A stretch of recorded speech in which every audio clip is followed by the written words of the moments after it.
तुम यहां बैठे बांसुरी बजा रहे हो, वहां जरासंध अपनी सेना सहित मथुरा पर आक्रमण करने के लिए मगध से निकल चुका है कन्हैया।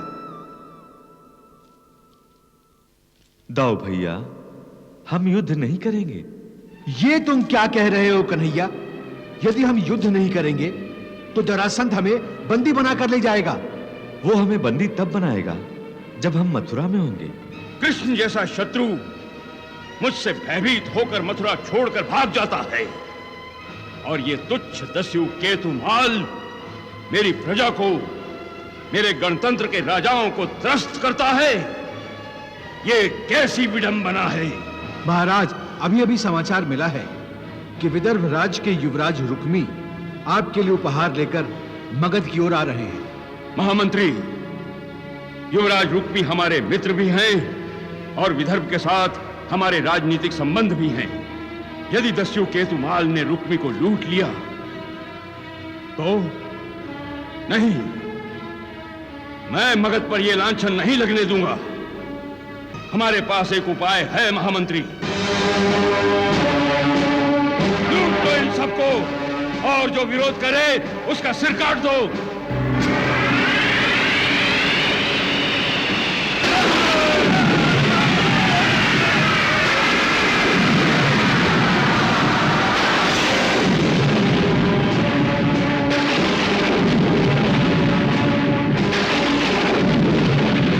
कौन हो तुम? जानते नहीं कि यह क्षेत्र मुझ केतुमाल का है? आज तक जिस जिसने मेरा विरोध किया वो यहां से जीवित नहीं लौटा, मगर आज लौट जाएंगे केतुमाल। तुम कदापि केतुमाल की शक्ति से परिचित नहीं हो। तुम्हारा यह आत्मविश्वास पल भर में चूर चूर हो जाएगा। जब तक शेर सामने नहीं आता, भेड़िया अपने आप को शेर ही समझता है केतुमाल। लगता है तुम्हारी मृत्यु तुम्हें यहां खींच लाई है। यदि ये अपने आप को वीर समझता है तो आज अपने बाहुबल से यह उपहार छीन लेगा, किंतु उससे पहले हम इसका और इसकी सेना का विनाश कर देंगे। केतुमाल का विनाश असंभव। आप सबों की मृत्यु मेरे आदेश की प्रतीक्षा कर रही है।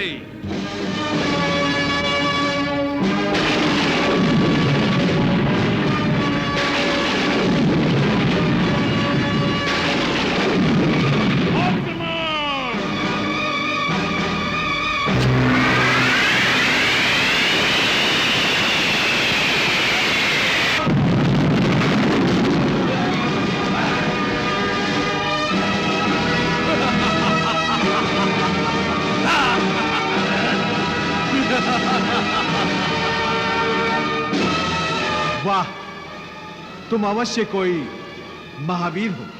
कौन हो तुम दोनों?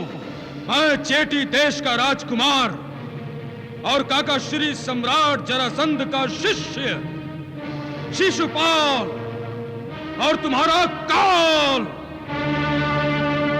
और मैं कर्ष देश का राजकुमार दंतवक्र और सम्राट जरासंध का शिष्य हूं मैं।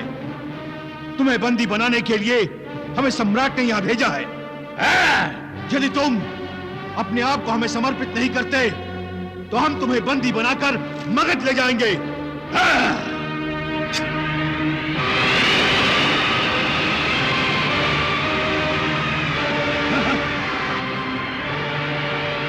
नहीं नहीं नहीं नहीं नहीं।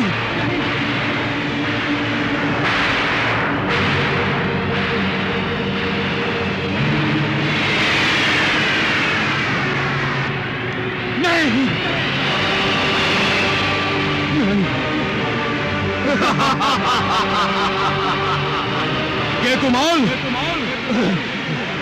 ये विद्या मैंने काका श्री सम्राट जरासंध से सीखी है। तुम निश्चित कर लो कि तुम्हें मरना है अथवा सम्राट की शरण में जाना है।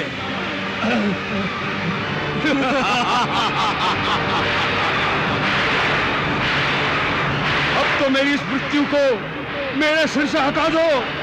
नहीं केतुमाल, अभी तक तुमने शरण नहीं ली है। अब मैं सम्राट जरासंध की शरण में आता हूं।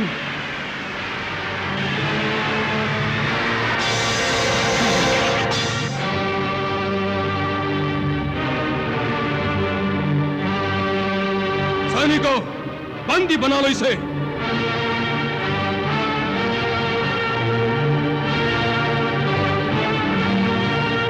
चला चला ले चलो इसे।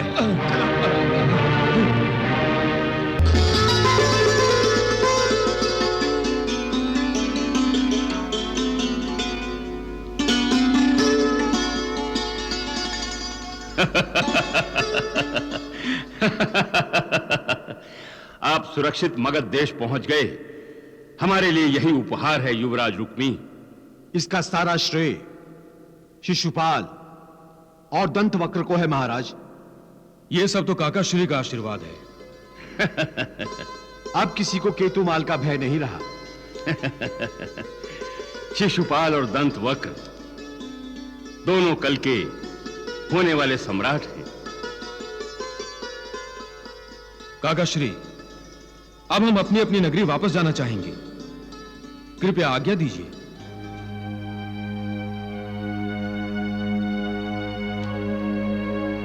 मैंने तुम दोनों को अपने पुत्र सहदेव जैसा ही माना है। मैं तो चाहता हूं कि तुम दोनों सदा मेरे साथ रहो, किंतु मैं तो यह भी जानता हूं कि यह संभव नहीं है। जाओ मेरे पुत्रों, अपने इस पिता समान गुरु को और उसके उपदेश को कभी न भूलना। जब कभी मेरी आवश्यकता हो तो मुझे पुकार लेना, मुझे अपने निकट पाओगे।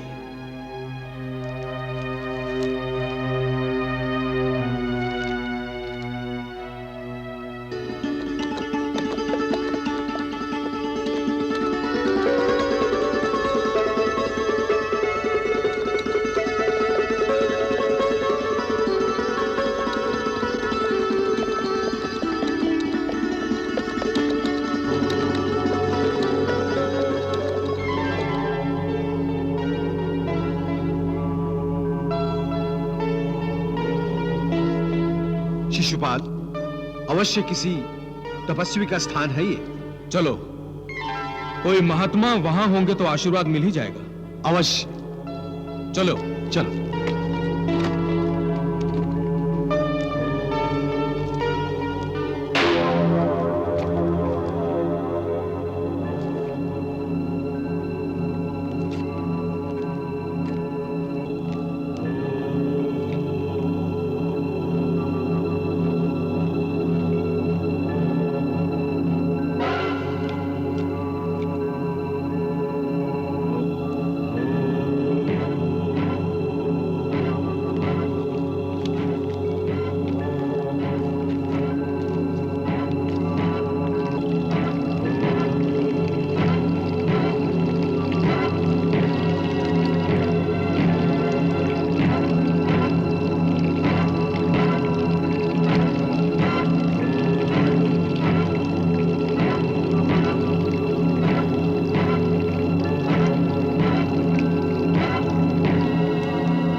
क्या आवश्यकता थी इस गुफा में आने की? आशीर्वाद जो प्राप्त करना था।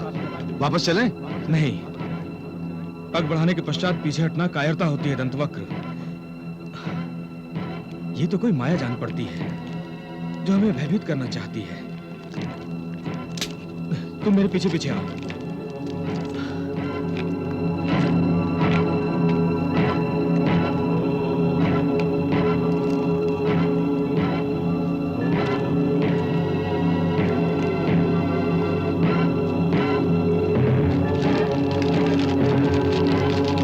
शिशुपाल, यज्ञ, ये यज्ञ कौन कर रहा है? यज्ञ? मुझे तो कुछ दिखाई नहीं दे रहा।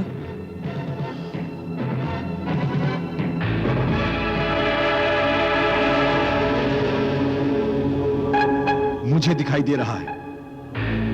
आओ, तुम्हें भी दिखाता हूं।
बड़ी विलंब कर दिया आपने।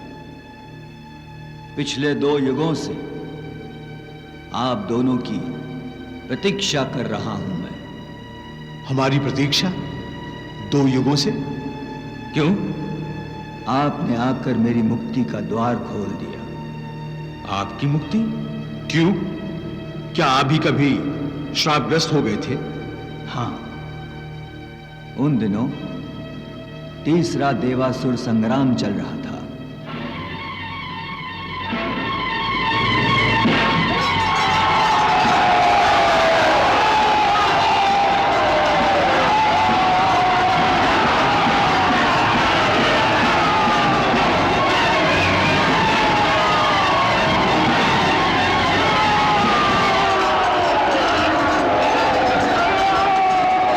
वृत्रासुर को तुम किसी अस्त्र से नहीं मार सकते।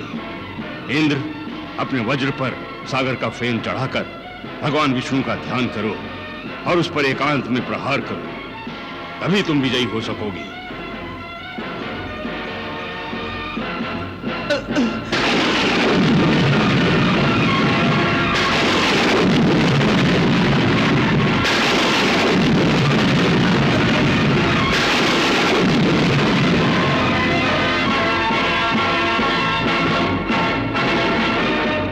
दुष्ट!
उसी समय से तुम दोनों की प्रतीक्षा कर रहा हूं मैं। यह तो प्रकृति की प्रेरणा ही है जो तुम्हें इस गुफा में लाई है। हे देवतुल्य महर्षि, आप अपने अनुभव के आधार पर हमें कोई वरदान दीजिए। हाँ महर्षि, कोई ऐसी विधि बताइए कि हम अपनी इच्छा अनुसार सफल जीवन जिए और अजय रहें, मृत्यु भी हमें छू ना सके। ये मृत्युलोक है। जो शरीर तुम्हें मिला है वो तो नष्ट होगा ही होगा, और जीवन की सफलता असफलता तुम्हारे कर्मों की विधि पर आश्रित है।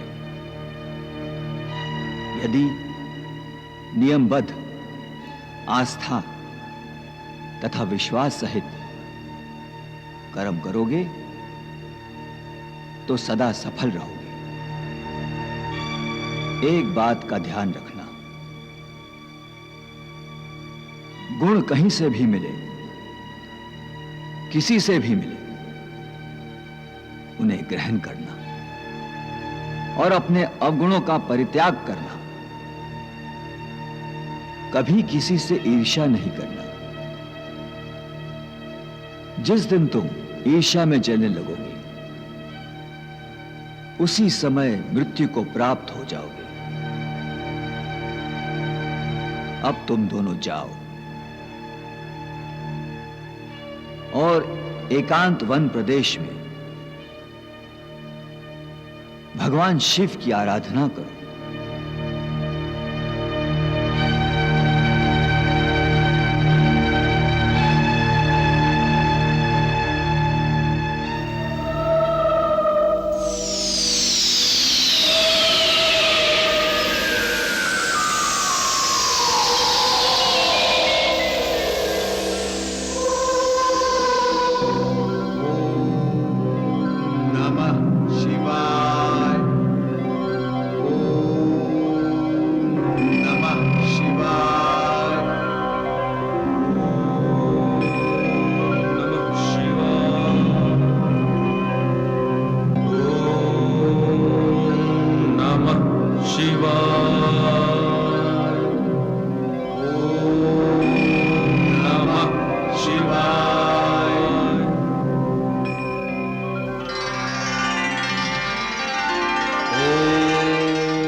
खोलो वत्स।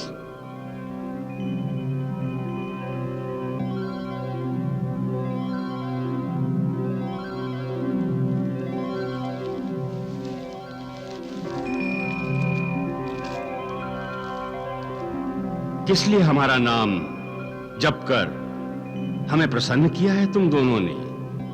हे आशुतोष, हमें अतुल बल और पराक्रम दीजिए। हे प्रभु, विश्व की समस्त सुख समृद्धियां प्रदान करें।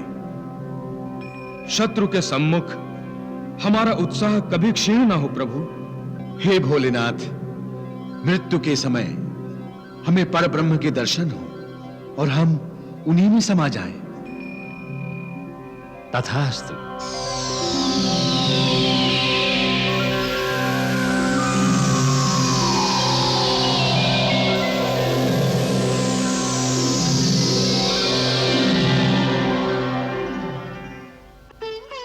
शिशुपाल और दंतवक्र को मैंने अपने पुत्र सहदेव से कभी पृथक नहीं माना।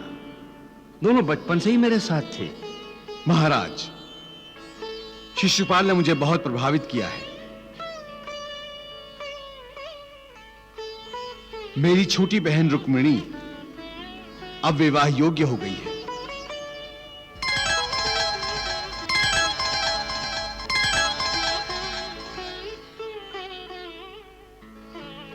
यदि तुम विदर्भ राजकुमारी रुक्मिणी के लिए शिशुपाल का चयन करने के बारे में सोच रहे हो तो तुम्हें मेरी ओर से बधाई हो। मैंने सुना है तुम्हारी बहन अति सुंदर है। शिशुपाल और रुक्मिणी के विवाह का अर्थ है शौर्य और सौंदर्य का मिलाप।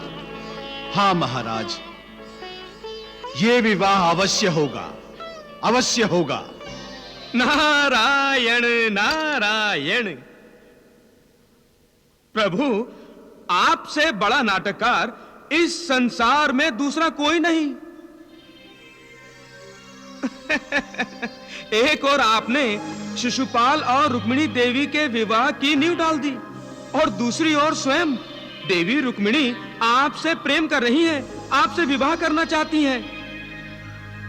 इस समस्या का समाधान मन में उत्सुकता जागृत कर रहा है प्रभु। क्या होगा? मैं जानता हूं प्रभु, जो कुछ भी होगा वो आपकी इच्छा अनुसार ही होगा। ईश्वर इच्छा बलियसी।